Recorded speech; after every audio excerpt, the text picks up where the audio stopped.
Whenever there are periods of extreme violence against Jews, it is always coupled with these types of political warfare moves, because our conflict has two components. It has military operations and it has information warfare.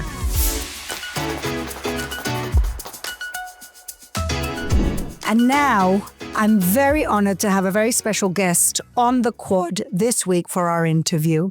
Anne Herzberg is legal advisor to NGO Monitor. She's also the UN representative for NGO Monitor, and she's really on the forefront of fighting against the lawfare against Israel. She's going to break down the whole mess that is the International Criminal Court, what it means, and how we got here.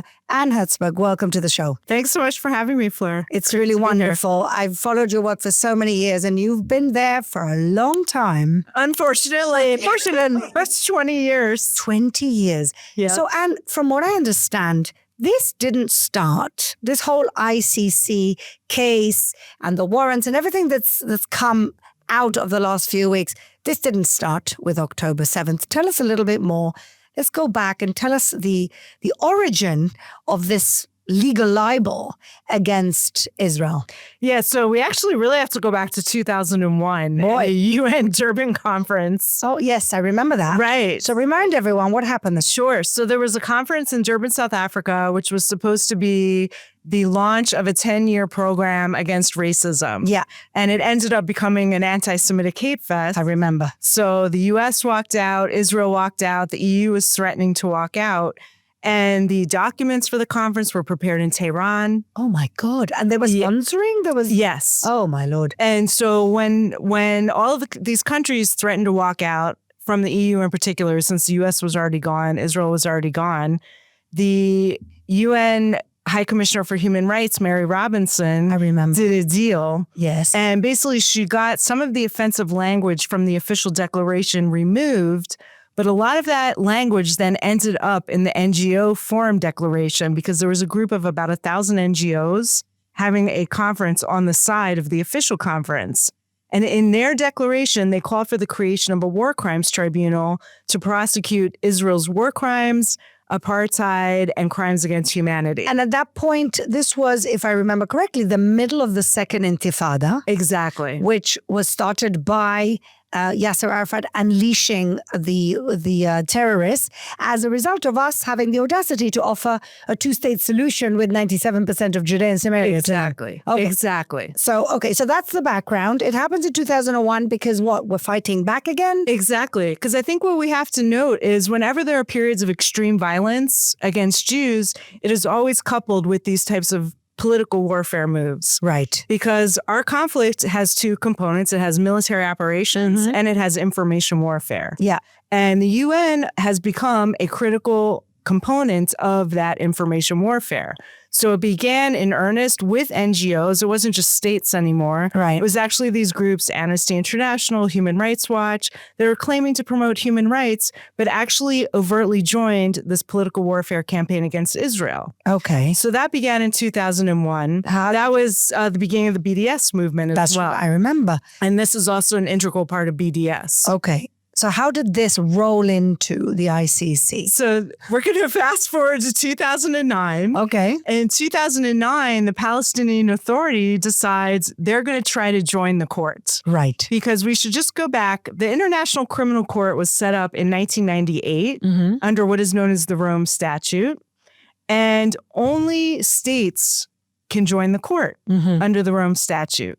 So how did they manage? So knowing this, the PA, regardless of these rules, wrote a letter to the court saying they want to join. Right. Now, at the time, the prosecutor was a man named Luis Moreno Ocampo. And rather than just rejecting, throwing in the garbage this letter from the PA, he decides to launch a massive PR campaign to try to get support for this idea of the Palestinians joining the court.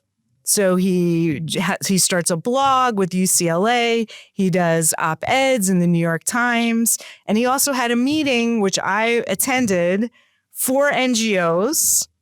There were about 6 of us representing the Israeli side at this meeting. We were treated very shabbily. Where was the meeting? It was in The Hague at the court. Okay.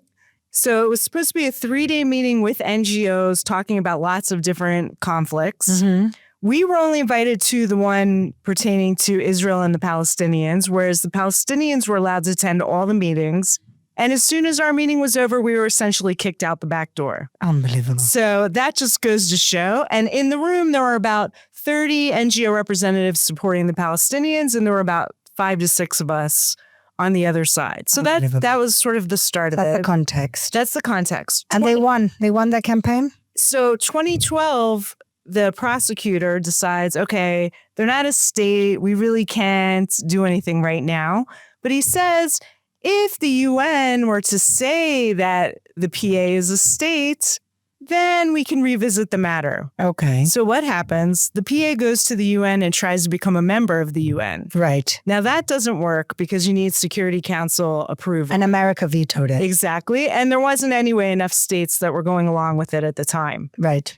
So what they did is then they went to the General Assembly, which is controlled, as we know, by the Islamic countries. Yes, of course. By the dictatorships. Exactly. China, Russia, It's Iran. Yeah. So they were upgraded to what is known as non-member observer state status. Yeah. So there was no change substantively in what the Palestinian Authority was. They still weren't a state. Exactly. It's a creation of accords. So that Exactly. Yeah. And then they use this observer status to join the court. Okay. Because semantically, in the UN parlance, they were called non-member observer states. Right. And then they used this to try to join the ICC. Right. And then the new prosecutor at the time, Fatou Bensouda, who's from the Gambia, Yeah. she agrees and allows them to join the court. Okay. And she begins to start investigating what is going on. Okay. And when was that? 2012? This was 2015. 2015. So they already in 2015 are looking to see how to catch Israel. Yes, exactly. So this is not October 7th. Nothing to This do is with it. way before. Exactly. Okay. Keep going. So she starts investigating. She even looks at the flotilla.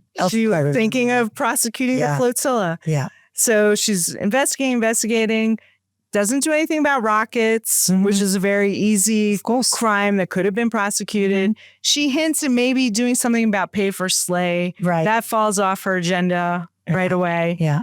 But very motivated to go after Israel. December 2019, she decides to ask permission of the court whether she can open a full investigation. Now, in the ICC, the way it works is they have these preliminary investigation stages, and then they go to a full investigation. Right. And so in 2019, she knew it wasn't going to be such a clear-cut thing.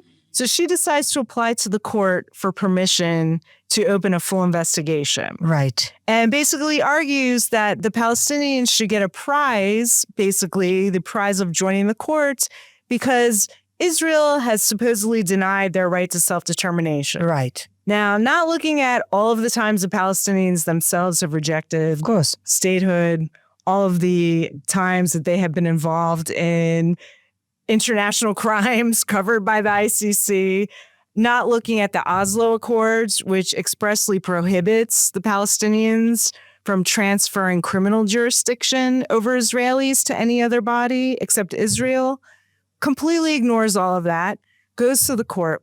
A year later, in February 2021, the court issues a 2-to-1 opinion, highly controversial opinion, giving the prosecutor the go-ahead.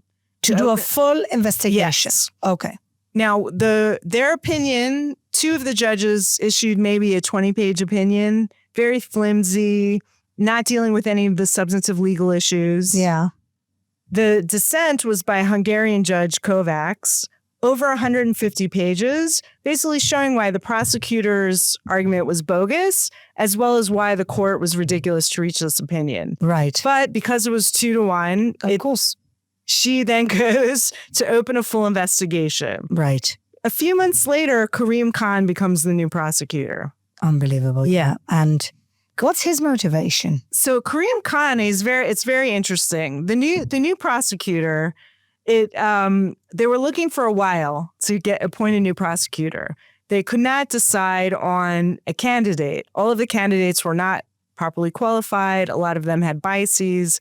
So the members of the ICC could not decide who they were going to appoint. So Karim Khan steps forward. He had actually been defense counsel in the Kenyan case, most notably, at the ICC. Yeah. He had been running the ISIS war crimes office for the UN at the time, which actually ended up doing nothing. Of course.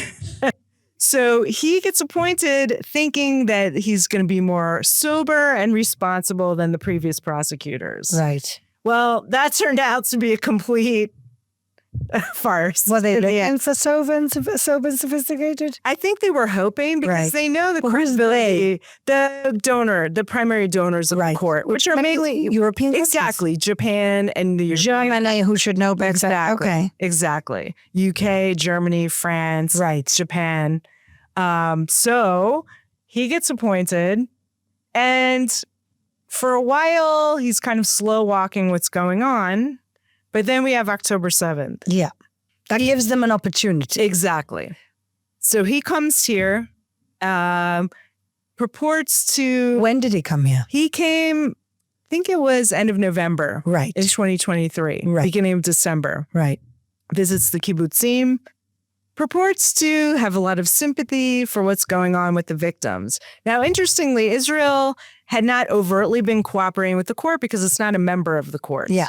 And maybe we should get into why that's the case. We will in a second, but tell us a bit about Karim Khan. So he came, seemed to be very understanding, wanted to meet with Israeli officials and understand what was going on.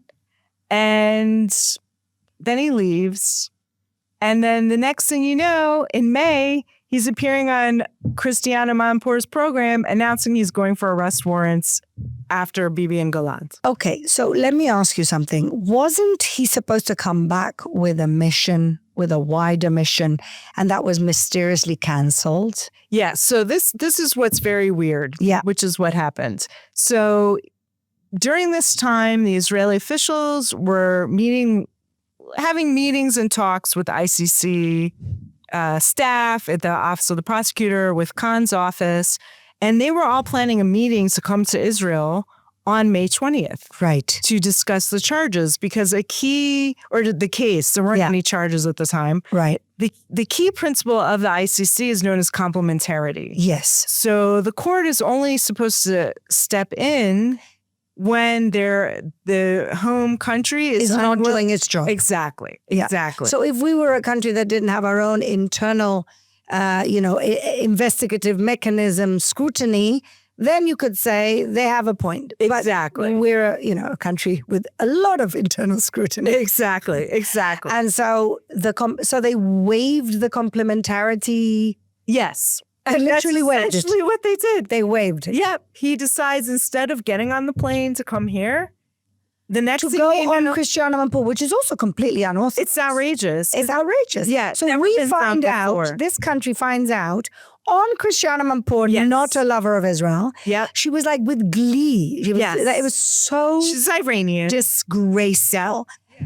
We find out on TV, on CNN, that this guy is seeking to put out charges because he hadn't put out the warrant yet. The court had to decide at that point. Right. He'd put a recommendation, right? He filed an application. He filed an application. Yeah. That's it. Exactly. And also what we learned on this interview, this very strange interview, was that a few months earlier, he had convened a panel of experts. Yes, Amal Clooney. Yes, including Amal Clooney. Yes. And some friends of his from his days as a barrister in the UK, and some professors who have said that they think Israel is committing war crimes. And shouldn't exist, some of them. Yes. So these are the people. So he convenes a group of haters. Yes. No one on the other side. No military experts. Nothing. No experts in humanitarian aid. Basically his buddies. No experts. Nobody who's been to the field to analyze. Nothing. And no experts in provision of humanitarian aid. Clooney from Lake Como. Yes. She knows a lot about the 1.1 million tons of aid. Exactly. Somebody sent her a lipstick and, the note came in. Okay. So that's what happens. Yeah. It gets announced. So all of this is really against precedent and protocol. Yes. Of this court. Because normally you don't announce these things ahead of time. Because also, think about it, You're announcing you're seeking an arrest warrant, so you're already declaring them guilty before proven innocent. Before even anything's happened. Anything's happened. But you've already now tarnished their names in the international media. Yeah. It's outrageous. Sue for slander. I think Bibi and Gallant would have a very good case to do so. I mean, would they have to go to the same court? Could they? They would do it here. They could do it here. Yeah. I think they should consider it because it'd be outrageous. So let's get deep into this whole idea of the jurisdiction that they actually have or don't have over us. So my bee in my bonnet is that, and this is why I'm really angry at the Clooneys, is that, and this is like a Netflix show, that normally the American administration at that point would have said, watch it to them, because they're also not signatories of the ICC. They would have put a little bit of soft power or just threaten that this is not going to go down well if these arrest warrants are issued. And they may have thought about it twice. But instead, George Clooney went to Biden, because he's one very big donor of the Democratic Party, and said, don't do this because it will affect my wife. Yep. And then, but the plot thickens. Then he, after the debate with Trump, George Clooney starts to realize that Biden is not all there and he can't beat Trump because of the terrible performance. Poor guy, the terrible performance. And then is the first person to throw Biden under the bus with the Democratic donors and with the Democratic Party. It's incredible how a Hollywood actor has so much influence that America, what it should have done and what any other president, I would hope, probably not Obama, but any other normal president would have said, no, we have to protect Israel because this could actually come and bite us in the tuchus. It's outrageous. And the Senate, U.S. senators had already warned the courts, do not do this. So just break that down for us and the part about the jurisdiction. Yeah, sure. So basically, Israel never joined the court. Precisely for this reason, because they foresaw what was coming. Yeah. The United States did not join the court. Many countries have it, because right? I think what we have to understand about the ICC, and the same goes for the ICJ even, these are not courts in the way that we think about courts. Yes.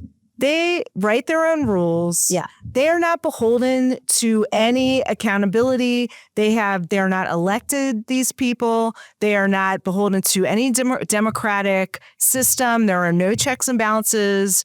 They are a self-contained unit that operates by its own rules. Many of the people that work there do not have any experience. Some do, but some do not have any experience in judging in their home countries. A lot of them are academics. They're zealots. Oh, some of them are. Some are. To be fair, there are some. Yeah. But some are not. Some are politicians. Right. And there's no accountability when they do something wrong. So, and they've got no higher court. And they're rogue actors. They're rogue actors. And they've got no higher court that you can appeal to. Exactly. Which is ridiculous. Yeah. And it's not like, in the United States, you have Congress that if the judiciary, or the president. No legislative. Exactly. There's no checks and balances. So rogue. They're a rogue kangaroo court, essentially. And they're also, although they're not part of the UN, they're intimately tied to the UN system. So much of their evidence comes from UN documentation. The COI, Commission of Inquiry from the Human Rights Council, we've probably heard about. Yeah. Often, but they feed right into the court. They have meetings with the court. But didn't the UN say a few months ago that there was no starvation, or did I imagine that? Well, that's the other thing. So they're going against their own evidence. There's no proof, evidence, anything that there's starvation going on. That is their main charge, right? That appears to be. But again, these are all secrets, so we don't really know. You actually don't know the charge sheet? You know what they're being charged with, but you don't know on what basis. On what basis, or what evidence they're using. Exactly. Okay. Exactly. Now, it appears, based on what the court said the other day and what Khan has said in the past, is they're using some statements that were made by Bibi and Gallant while Hamas was still in the kibbutzim. While we had just suffered one of the most outrageous attacks, we're being attacked by Hezbollah and Yemen. We didn't know what was going to And they said they're going to destroy Hamas. Yeah.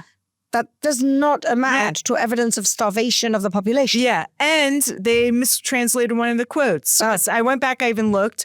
In Hebrew, Gallant clearly says Gaza City, not Gaza. Right. But they mistranslate it to being all of Gaza. Right. And he clearly says Gaza City in the Hebrew. I invite everyone to go listen to Gallant in Hebrew, the language in which he spoke these words.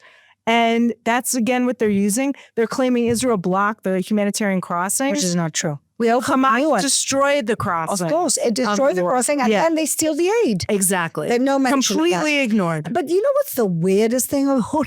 They are charging, apart from Bibi and Gallant, a dead terrorist, Mohammed Daif. Yeah, it's outrageous. Why did they do that? I mean, what's even more outrageous about all that, they could have gone after Hamas October 8th. Yeah.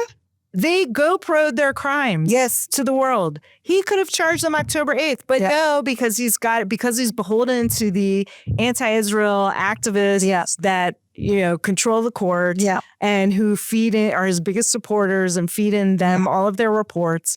He had to he had to do something do it at the same time. That's so. And also, when you go on CNN, he wasn't talking about Hamas. No. Everyone's interested in Israel because it's man bites dog. Of course. Of course, Hamas is a terrorist group. So no expectations. No one's been paying attention at all to the crimes against Hamas, that are levied against Hamas. Of course.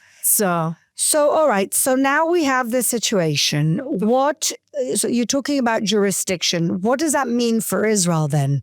Well, so just one other thing I want to raise, which I think is really important. We also found out a few weeks ago what was happening at the time he went on CNN. Oh, yes. He was, the allegations of sexual harassment against him? Yes. That's wild. So at the end of the end of April, a colleague accused him of sexual misconduct. Yeah. We don't know all the details, but it appears she was afraid to do it directly, but told other people she worked with, and they were not quiet about it. Wow. And lo and behold, he then suddenly goes after the Israelis. So a distraction, maybe? Major distraction. Now that's being investigated. And there's more than one now that came up with sexual harassment claims. Oh, I hadn't heard that. Yes. But yeah. Well, there's more than one. Usually there is. Of course. These things don't happen in isolation. It's not a one-horse, one-trick pony. Yes. So, but the other outrageous thing is they a couple of weeks ago decided they're going to have an independent body investigate these claims. And what I've heard is it's going to be a UN office doing it. With all his friends again. And where he worked previously. Oh, my God. And his colleagues. And his wife works. I don't know if she's still there, but she did work there as well. Wow. So is he really going to get an independent investigation? I don't think so. Well, let's see if the believe all women mantra continues. Exactly. Go with what they did to us. Exactly. Okay, so so now this has happened. Yeah. What is left for us to do? And what are the consequences? Yeah. So I'll speak about the consequences first. They're very serious because what it means, because this arrest warrant has been issued, it essentially means that Bibi and Gallant can no longer travel to any ICC member state, which is most of Europe. Yeah. And the other thing is, we don't know, there may be warrants against other officials we don't know about because in general, they're secret. Yeah. So it could very well be other people have been... Which has happened in the past. Yeah. Tzipi Livni and Doron Al-Limor when they were told don't leave the place. Exactly. Yeah. So there could be others we don't know about.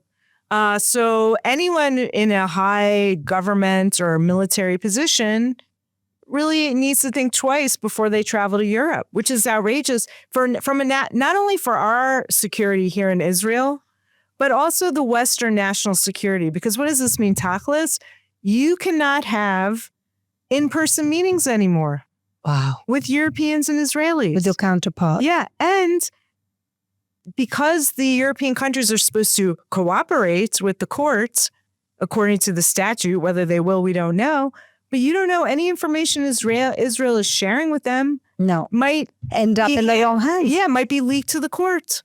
And so you have lost all measures of security because of this Western security in the midst of, we have our seven front war going on here now. And, with Iran at the top of it all. But also we know that there's a conflict in Russia and Ukraine, which our conflict is integrally involved with. Yeah. So the Europeans... not to mention all of the Islamism in Europe. Exactly. But in the end, honestly, wouldn't be like the karma that in the end it affects them adversely because Israel is not watching out for their security because we can't trust them anymore. Like, for example, in Spain, who've been horrible to us, we help them security-wise. The Mossad, it's known there. I'm sure we help many other European countries deal with Islamism. So now what? Now they don't have that because of what's going on with this? Yeah, I mean, I think that's something to ask. You know, these countries that many of the people that are deciding these policies are living in la-la land, completely divorced from reality, completely blind to the implications of what's going on. And you know what? If there's a ballistic missile from Russia on London or mass terror attack in Madrid, who are they going to come crawling to first for help? Yeah. And it's so even to the United States, absolutely, they'll be coming to Israel. So maybe we won't be so helpful. Exactly. Well, we shouldn't. Okay. So now so you're saying that the consequences are very serious for Israel. I mean, not to mention everything else that could ensue from this, like academic boycotts or for sure. I mean, that'll be the first casualty. I mean, the first casualties are going to be, and we've already seen it, continued extreme anti-Semitism and pogroms. So we saw it in Montreal. Yeah. Just a few hours. And Amsterdam. And France and God knows. Columbia University, they were attacking Hillel over the weekend. Awful. So that for sure is going to only increase because of what they've done. Yeah. And also it's going to prolong the war. Yeah. Because what incentive is there for any Iran, the Houthis, Hezbollah, Hamas to do any kind of deal? Yeah. Because it's in their interest. All the pressure's on Israel, Turkey. Everyone's getting a free ride. Unbelievable. So there's no incentive for them. And then of course BDS, and there's all these cases now for arms embargoes in Europe, which I'm sure and I know for a fact in the Netherlands they've already used the case now to try to bolster their claims to block. They've basically criminalized our self-defense. Exactly. That's what they've done. Exactly. They've cut our legs off and said, Jews, you can't defend yourself from murderous terrorists. Which is what the goal was all along. All along. Exactly. And it's basically one of the ways to destroy us. Exactly. So, Anne, what can be done about it? Please give us some hope. The cerebral tunnel. I mean, I think we're going to see. We have the Trump administration coming in. They've already been very forceful saying this will not be allowed to happen. So what can they do? Now, luckily in the U.S., there still is bipartisan support for Israel. Right. So in the current administration, the House has already passed a bill to put sanctions on ICC officials. They did? They did. When? The Senate, this was over the summer, but the Senate has been blocking it. But now the Senate is going to be Republican. Exactly. We have to wait until end of January. Exactly. So what will happen? So I would not doubt that this legislation is going to pass. Now, even with the current Senate? Well, not with the current Senate, but the new Senate coming in, the new Congress for sure. in. Pass, So they're going to have, and I think they're going to expand the targets. And we just had. What do you mean by that? I think it will not only just be Kareem Khan. Last time when Trump was was the president, they had sanctions on a few officials. Because of an investigation opened against the United States about the war on ISIS, right? Well, mostly because of Israel. Because of Israel? Yeah. But that was only, I think, against 2 or 3 officials. Right. But I think it's going to be much broader now. So anybody working at the court may not be able to access their bank accounts come January. That's amazing. February. Do you think? Very possible. Okay, so now, let's say they now have that, thank God, they now have that threat looming over them. Can they now reverse what they've already done? It's going to be hard. It's hard to reverse it because you could have a Security Council resolution that could reverse this. Oh, the Security Council resolution could? It could, but nobody's going to support it. The only thing America has is really veto because of the bad guys. Right. And China and Russia. China and Russia probably wouldn't support doing that unless there's some kind of deal to be had. Got it. Possibly. The prosecutor could decide he doesn't have enough evidence to try the case. Oh, the prosecutor, Kareem Khan. So if everything gets on top of him, possible, including a sexual harassment trial.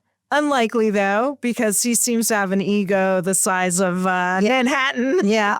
And probably, just out of spite would not do that. But so then we're stuck with this?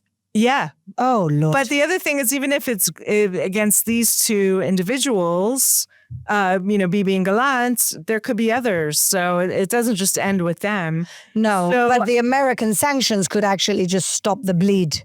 I think the other thing is, are other countries that are disgusted by this? We've had a few countries speak out strongly against it. Argentina, Yes. Czech Republic. But not the donors and not the But that's the signatories. thing. I mean, if That's the anybody thing. should be speaking, it should be Germany, shouldn't it? You They're would one of think. the biggest donors to this. You would think. So I don't know. In a new Trump administration, maybe with their German counterparts, Or maybe there's already back channeling going on saying. it could be. Because the It Germans, could what be. people don't seem to understand about the Germans is if Bibi gets there, they will arrest him. They follow the rules. Yeah, they will. It They doesn't matter will. how perverse the rules No, are. it's They're 100%. rule followers. Yeah, they are. And I think, we see that with all the UN things where you'll have the Europeans either speak out against something or abstain from it, but then they go along with it once it's passed. Yeah.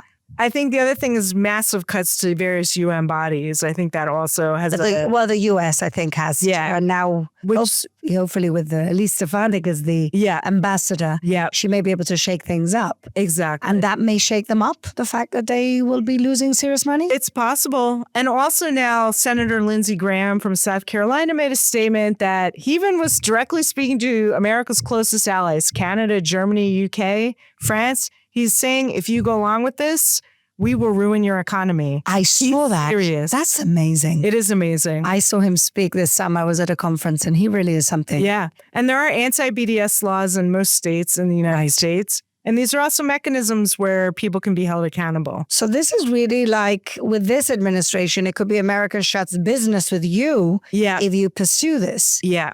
And ultimately, what's America's motivation apart from being, standing with its ally? Their own motivation is that this could happen to any country seeking any type of self-defense against Islamism or Absolutely. Russia or whoever the enemy of the day is. I mean, let's face it. Israel's always the, quote, little Satan. Yes. The big Satan's the United States. And that's who they really want to go after. They do? So they try going after the U.S. for Iraq and Afghanistan. Right. We're not successful. Yeah. But that's really their number one target. And so I think most U.S. politicians realize if this is allowed to stand, we're next. We're next. And I think it's not just even on the terrorism and the fight against Iran, but it's also, what is this saying about international law? You can have a treaty that you agreed to, and then this non-state entity gets to join the treaty completely on made-up terms, invented terms, not in accordance to what was ever agreed to originally. And you have this behemoth of an their own rules, exactly, invent their own evidence, exactly, and this behemoth that has cost billions of dollars has done virtually nothing in 20 years since it's been operating. $200 million a year, apparently, they get. Exactly. And they've convicted 6 people. 2 of them have completely ignored it. Right. And maybe they've done 10 trials, maybe, in over 20 years. So it's a waste of money. It does nothing. It's now interfering in global politics in a big way because whether the people there like it or not, they have joined the side of Iran. They have. And they have to be viewed that way. So, and any chance in hell that this could be shut down, this court? I don't see that happening in the near future, but we'll have to see. I think if things get serious enough, it's possible. Well, if the European donors, if it's really affecting their relationships with the United States and even Germany with a country like Israel, who is sworn to support us because of our history, I mean, that would be a natural...